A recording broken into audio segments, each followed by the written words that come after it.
Speaking of, our guest speaker today is an ex-student from Punchbowl Boys who not so long ago was sitting right where you are now. Actually, not exactly where you are now because it was in the hall, but kind of where you are now, ready to graduate. But boys, it almost didn't happen, because in that final year of high school, there was a very tragic motor vehicle accident that nearly claimed his life. But the interesting thing, boys, is that always out of unexpected challenges, there is a silver lining. In other words, good things come. And for Omar Sarwan, he was able to pick himself up and recover from some very dangerous surgery, and recovered enough and in time for him to complete his HSC. Now, if that wasn't a challenge enough, Omar has then gone on to do some amazing things in his studies, and I'll just read you some of the things that Omar took from his HSC year forward. He enrolled at ACNT College and completed a diploma of remedial therapy. From there, he became a therapist but wasn't satisfied to leave it there. From his success in that course, he gained entry into the University of Western Sydney, where he's currently completing a Bachelor of Health degree and concurrently a Master's of Paediatric Medicine. Now, he intends to continue his studies further until he completes a PhD. This is from a man who, in years gone past, when he was a student sitting where you are now, wasn't sure if he was even going to make it at all, whether he was even going to graduate. And there were times when Omar said to me,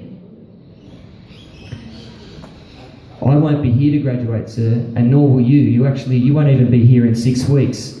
But one thing I said to Omar was, not only will we be here for you in 6 weeks, we'll be here for you in 6 years when you graduate. And I'm so proud that Omar has gone on to such success. So would you please join with me in welcoming our special guest speaker, Omar Sarwan.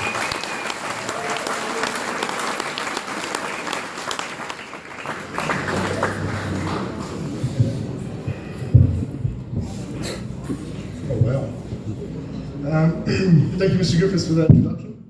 As you all know, my name is Omar Sarwan. I graduated here 2 years ago with the sense that I'll never complete anything in my life.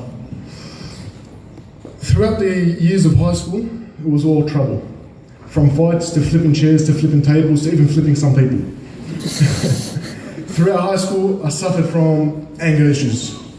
No patience with other students, and also no patience with the teachers. I've got to give it to the teachers of Punchbowl Boys how they put up with me. You know, they got something special with them. Well, before the accident happened, as Mr. Griffiths said, I wanted to start getting my life into order. I started studying more. I was playing footy for the past 6 years. I said to myself, I want to become a police officer.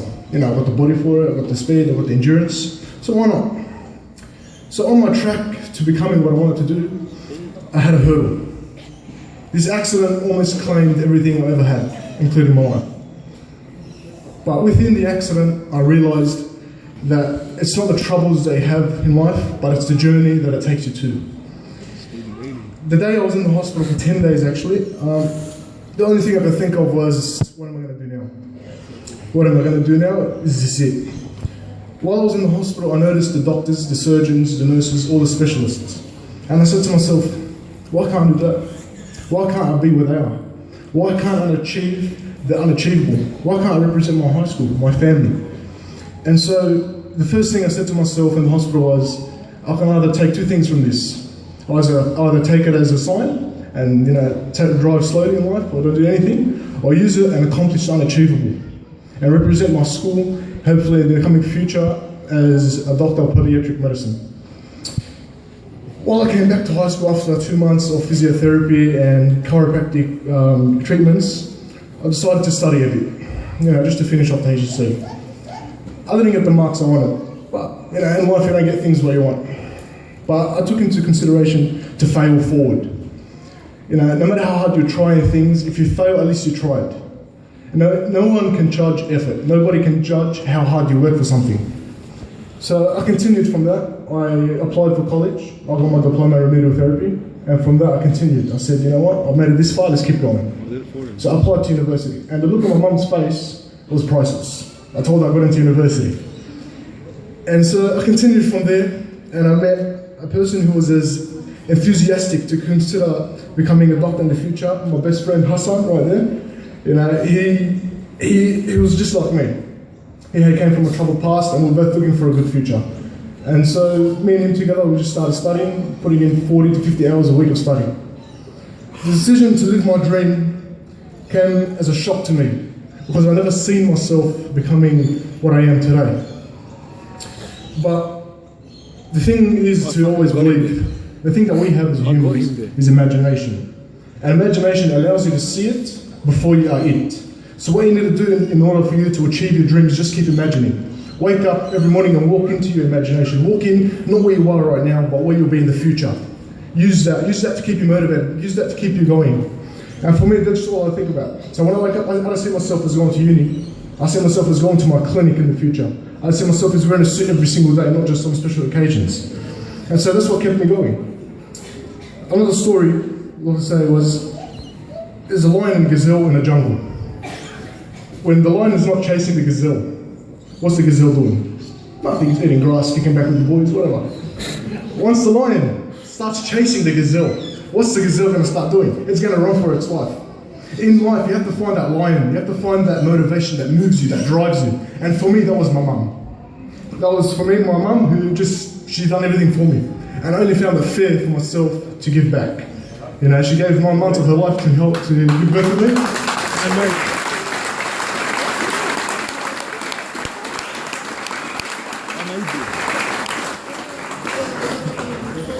And the Quran says, heaven is not beneath your mum's feet. So I'm kissing my mum's feet every day. Throughout my journey, I realised something. That all roads to success, you have to go through pain. If it was easy, everybody would be doing it. So I took that into consideration and I said to myself, what I've done, I've already moved past that. I've already made it this far. So if I stop now, I'm just going to be given up like some of the people that I know. So I just took it into consideration and kept going. Another thing for you boys is to invest in your mind. Invest into something that's going to give you back. Investing in the boys, kicking out a punch bowl, kicking out the station, it's nothing. You're wasting your time. Be at home, you should be reading books, you should be studying, you should be not seeing where you are, but where you're going to be. If you're going to be kicking out with the boys, you're going to waste your time in the future. So take my word in consideration, take my advice, and I wish somebody told me this: study hard, believe in yourself, and don't give up. In life, you're going to fail. Don't be afraid to fail. Don't be afraid to take chances in your life. Everybody fails. Wins and losses are a dime a dozen. By effort, nobody can judge effort. Remind yourself that you can do this. Even if nobody sees it for you, you must see it for yourself. You could choose to live in 2 categories in life. Live in fear or live in faith. And I've chosen faith over everything. You have to have a belief that what you're doing is right for yourself. You have to have a belief that what you're doing it for a better future. You're doing it for your future wives, your future husbands, your future family. And so, just to live in faith. Fear will cause you to live in fear, will cause you to live in but. The word but is a dream killer. The word but will cause you to come up with all these excuses not to live your dream. It's better to say, I tried that once or twice and I failed. But better than to say, what if? What if never came to the stage, presenting in front of 600 people? Or what if never went to university? What if never accomplished all the things that, you got all these entrepreneurs in life, Richard Branson, Donald Trump, all these multi-billionaires, they took chances in their life and they've paid out. So what's stopping you from taking a chance? What's stopping you from achieving what you want to achieve? What's stopping you from achieving your dream? And with that, I'll say, no matter how hard it is in life, no matter how bad it gets, always know that you can make it. Always know that you deserve a better life, that you deserve more. Never settle for less. Never be comfortable with what you have. Always want more. No, don't say, I have a nice house. I have the best house. I'm happy with this diploma. I have the PhD. Become a professor of what you want to do in life. Succeed. Success, the word itself, it says it. It says what it is. It's to be successful in life is to have made it. And with that, I say, If it wasn't for Punchbowl Boys, who made me that I am today, I don't know what I'll be. I don't know where I'll be. With the belief that all the teachers had in me, especially Miss Sayed, the first day I met her, I made her cry, so put it that way. The first day I met Mr. Griffiths, I told him, a couple of words I don't want to repeat. But, for me, Punchbowl Boys are the best thing that ever happened to me. And from that, it has built my character to such an unbelievable experience. And, all I can say is just thank you to Punchbowl Boys, and thank you to everybody. And thank you for having me. Yeah, buddy.